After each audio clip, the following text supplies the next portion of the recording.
In 2020, the National Institute of Mental Health estimated approximately 49.5% of teenagers have experienced some kind of mental illness in their life. That leads us to the question, how has mental illness impacted the young generation in the United States in the past 25 years? Good morning, my name is Karina Cuevas. Good morning, my name is Juliana Prada. My name is Oscar Ozier. And my name is Tracy Henry.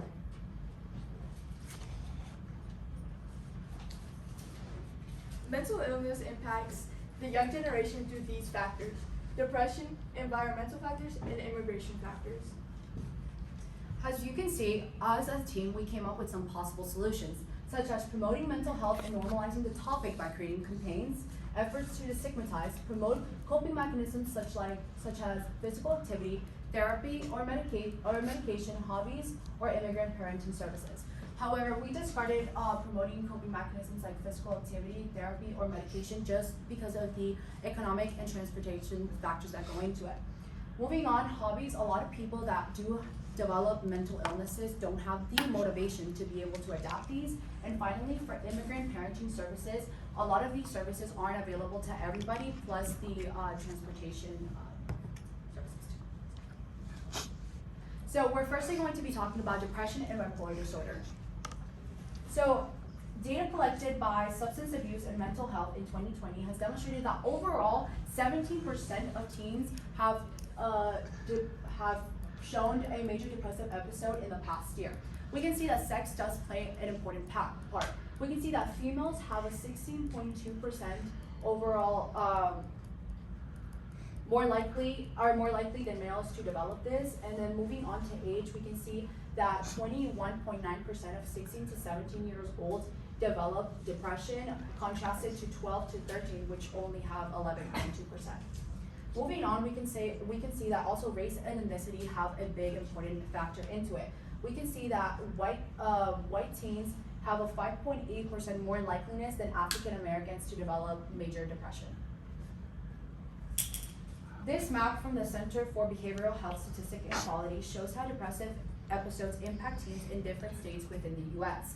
For example, we can see that Washington and Oregon have 14% and up of depressive episodes, unlike states such as California and Nevada having only 11 to 12%. We can also see that states such as Florida and Georgia have 8 to 9%.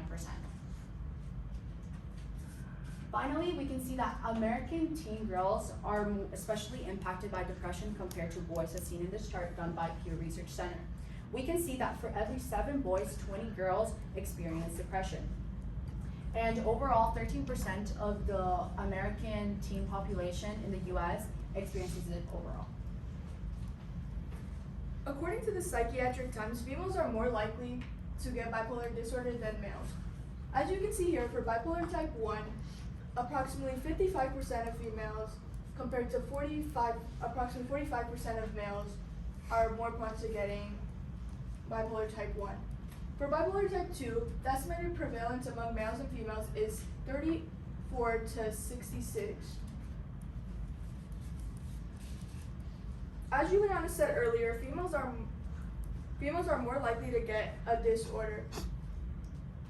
Although for adolescents,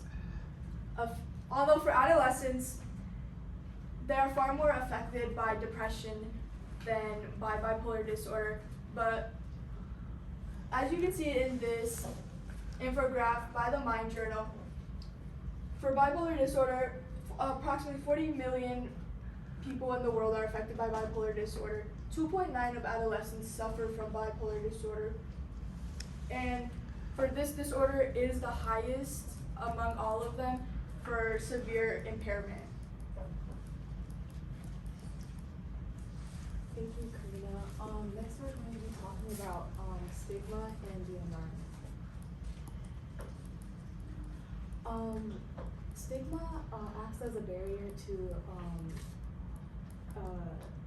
treatment and increases rates of mental illnesses in adolescents. Young people are discouraged from seeking medical assistance or confiding in trusted individuals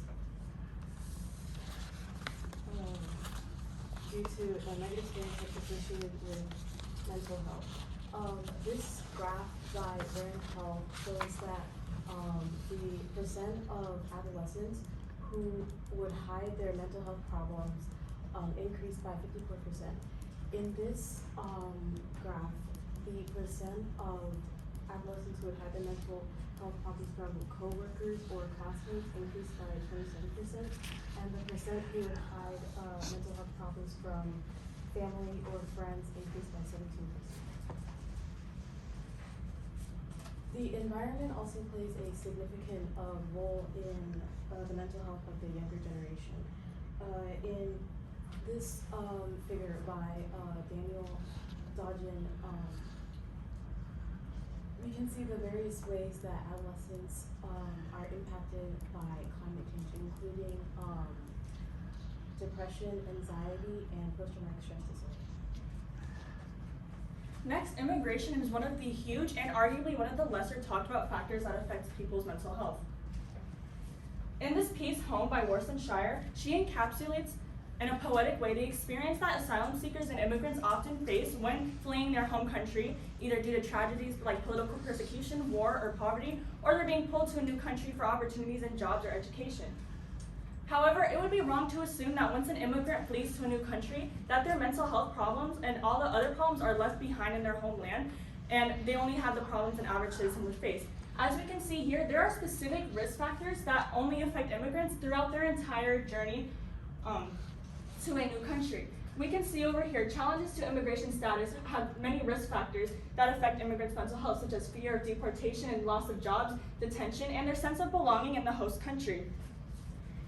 And according to Dr. Amy Nahn, in the pre-Trump policy change era, Latino mothers were reported to have 2 to 3 times the general depression and anxiety rates for women in the United States in general, showing that these risk factors have significant effects on the mental illness of immigrants because of the burden that they have to bear that other citizens that are natural born do not. In this graph by Mental Health America, we can see that over 10 million people that are Hispanic or Latino reported having mental illness in the past year. Many of these people are immigrants and are significantly affected compared to their counterparts that are natural born in the United States. As we can see in the American Journal of Psychiatry, Dr. Julia Shekhanov reports foreign-born Mexican Americans and Asian Americans have significantly higher lifetime prevalence rates of mood, anxiety, and substance use disorders than their US-born counterparts, showing that these people are far more likely to develop a mental health disorder than people born here. Cultural stigma is another huge thing that impacts immigrants. People from other countries don't have the full knowledge or understanding for mental health, and this will prevent them from seeking help. As we can see here, Asian Americans or Pacific Islanders have the least percentage of use of mental health services at 18% compared to white people at 46.3%, showing that cultural stigmas and taboos drive people away that are from other countries from seeking help for their mental health. Our final solutions were to promote mental health and normalize the topic by creating campaigns and make efforts to destigmatize the negative stereotypes surrounding mental health. Our limitations are that taxes will increase to be able to fund these campaigns, and society's mindsets, and people won't make an effort to be more progressive. Thank you. Any questions?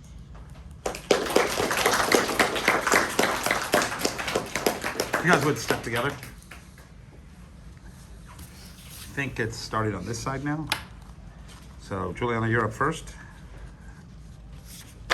Juliana, what's an example of a compelling argument from one of your peers' individual reports that you decided not to use in your team presentation, and why? So in Karina's research paper, she talked about how anxiety and bipolar kind of go together, and how it impacts them even more due to their disorder in the first place. However, we decided, what was the question? What's an example of a compelling argument from one of your peers' reports, like you just said, that you decided not to include? Oh yeah, so we decided not to include it, and we decided to put in the bipolar by itself, just because we felt like it was more important to talk about, just because it's not talked about in enough, such like anxiety, that's a big important topic. Therefore, we decided not to include it, but just to leave the disorder by itself. All right, thanks. Next up, Chisholm. What is a way in which your team's solution makes you think differently about your own work, the work you conducted? Sorry, can you repeat? Sure. What's a way in which your team's solution that you guys came up with makes you think differently about the work you did? Our solution to be more progressive, to change society's mindsets, made me think typically about my own research, because stigma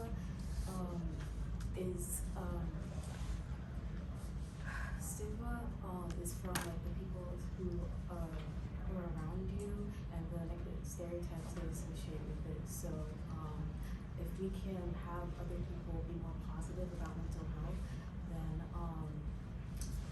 more individuals will be able to won't be afraid to seek medical assistance. Okay, thank you.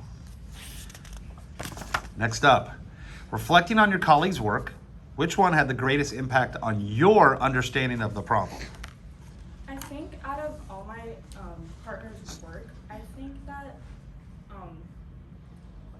Chisholm's perspective on the environment and stigma had a big impact on my understanding, because she talks about the environment, and not just the physical environment like the weather and climate, but also the social environment, and that helped my understanding of the whole problem, because specifically my perspective on immigration has a lot to do also with stigma, and it shows that there's some factors in mental health that, such as the environment or just society or people in general, there's some things that are just out of our control, and that really helped my understanding of the problem and providing limitations to our solutions as well. All right, thanks. And last question. Karina, can you give one specific way that your thinking changed as a result of Juliana's findings? As a result of Juliana's findings, my thinking changed because I didn't really think about how, in her presentation, she talked about how depression affected like different races, and for my research in bipolar, like I didn't find any of that, so it changed my. Can you restate the question? Just how did it impact you? How did it change and your it- thinking about it? It impacted me because I didn't realize like having multiple disorders, like many people have multiple of them, and depression and bipolar disorder really go well together, just because bipolar disorder is composed of two different parts, depression and mania, and with her research I really got a good understanding of the depression aspect of bipolar disorder. All right, you guys are done.